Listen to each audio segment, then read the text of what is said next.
Welcome to the Youth Facility Assessment Web App training. This training is designed to make you familiar with the web app so that you and your team can successfully conduct a facility assessment using the application. The Facility Assessment Web App is a powerful tool that allows you to efficiently and accurately assess the juvenile detention facility, report accurate results, compare those results with past assessments, and easily create a facility improvement plan. To access the Facility Assessment app, first you should go to the Facility Assessment Resource Hub located on our website at jjadvocates.org/assessment. The Facility Assessment Resource Hub is where you can get the most up-to-date set of resources to assist you in your facility self-assessment. There's the most recent version of the facility standards available to download, team trainings provided by the Annie E. Casey Foundation that go through all 8 chapters of the facility standards, and access to the Facility Assessment app.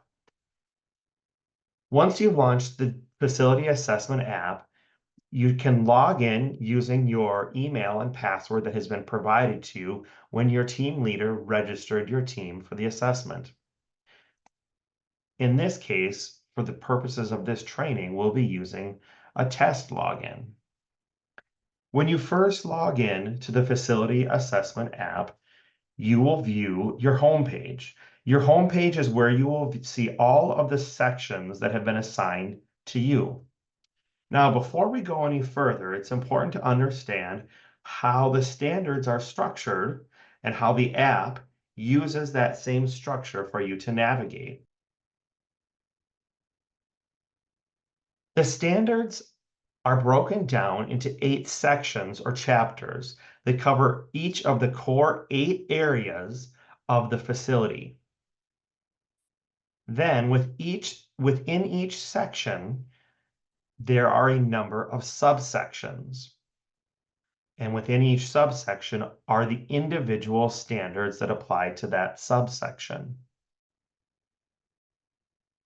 As an assessment team member, you will be assigned to certain sections and subsections, and these will be the only standards that you will be able to score.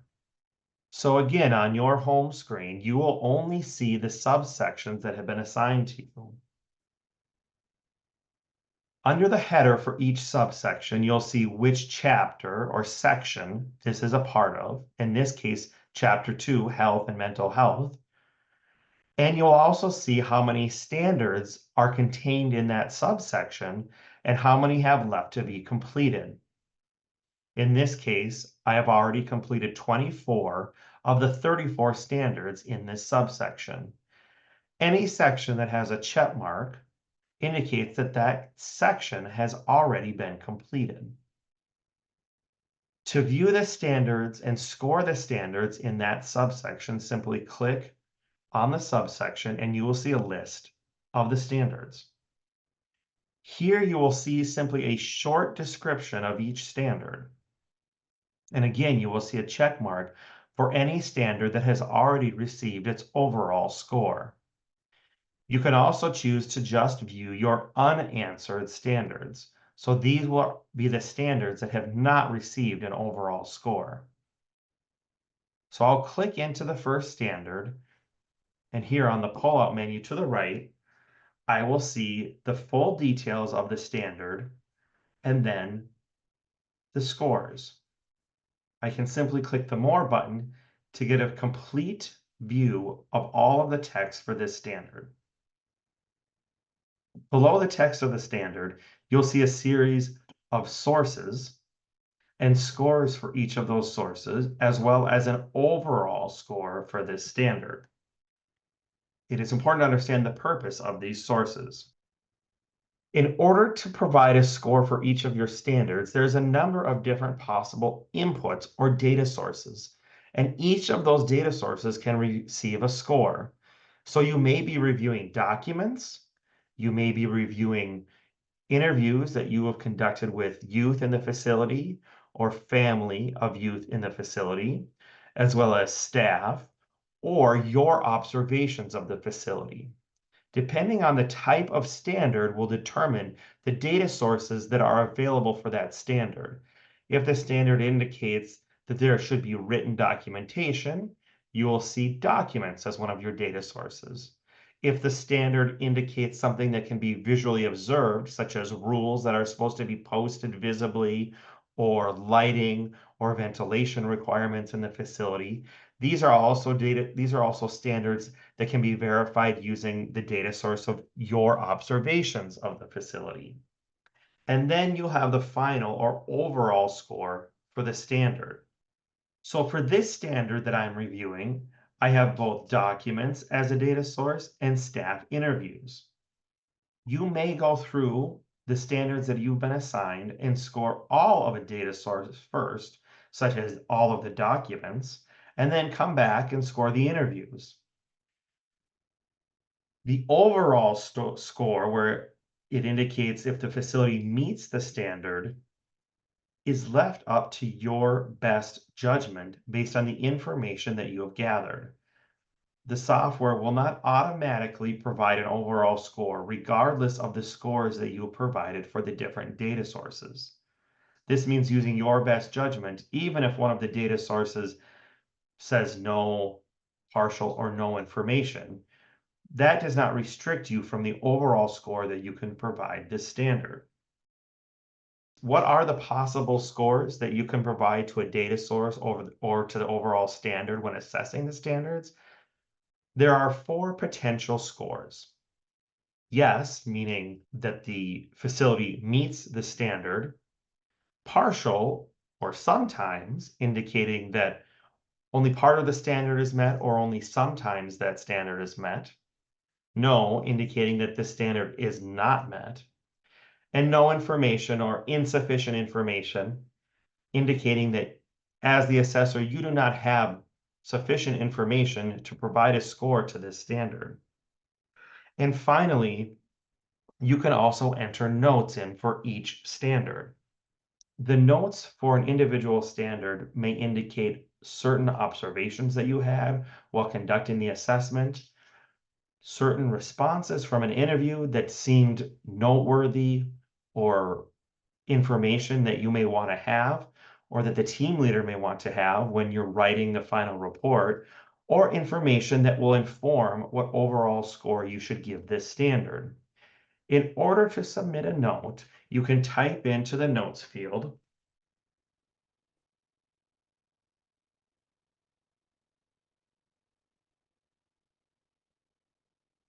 and then click the Submit Note button. This saves the note. By scrolling down, you can see a list of all the notes that have been submitted for this standard. It will also indicate when that note was submitted and by who. Once you've provided a final score for this standard, that information is saved automatically, and on the list of standards, you'll now see that this standard has a check mark. If I go back to my home screen and view all of my subsections, I can now see that this section has been updated so that one more of my standards have been completed. From your home page, where it lists all your sections, you can also enter general notes. Unlike the standard specific notes, the general notes are not associated with a particular standard. They may be notes that are general to a subsection or a section that you have been assigned, or other information. This information may be important for you to make your team leader aware of, or other team members, or these notes may be important when reviewing the facility scores and writing your final report. Similar to the standard notes, type in your notes and click the Submit Note button. And all of the notes that have been entered for this facility will appear in the list below. Another powerful feature that, depending on the decision that your team has made, your team may be using is the document review. It is common for facilities to have a significant amount of documentation pertinent to different sections of the standard, and for many of the policies and procedures to be documented. In order to assist in the review of this documentation, we have created a specific screen for you to conduct your document reviews. Clicking on the AI Document Review button will bring you to the document review screen. One possibility is that your team leader has submitted all of your facilities documentation to us ahead of time and allowed us to conduct an artificial intelligence document review. The artificial intelligence document review is designed to go through all of the documentation, whether it's 10 documents or one document that could be hundreds of pages long that goes through all of the procedures and policies of your facility. The document review will use artificial intelligence to scan through all of the documents and policies that you've submitted and determine which standards are contained or met within those documents. Then by going to the document review screen, if that AI document review has been conducted, you will see any notes that have been entered by the artificial intelligence underneath the list of each standard. On the document review screen, you will only see standards that require a document data source. And when you're scoring on the document review screen, you will only be providing scores related to the document data source. So you're indicating if the documents meet the documentation requirement contained within each standard. To view the entire standard and all of its scores, you can click the Edit All button.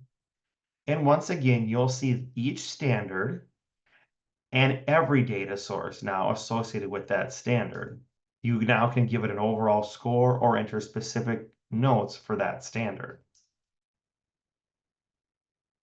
The idea is that you may be going through and reviewing all of the documentation at one time, and then doing your on-site visits and interviews at another time, so that when you conduct your document review, all of the information from your document review and the document data source scores will be available when you come back to these standards to conduct your interviews and do your on-site assessments. So this information will now be available to you. Similar to the other screens, you can choose all or unanswered to just show a list of all of the standards that you have been assigned that require document review, or only those standards that you have not provided a document review score to yet. So in review, the AI document review allows the artificial intelligence to automatically conduct a document review with all of the documents that you have submitted to us. It will score only the document data source. It will not provide an overall score to each standard.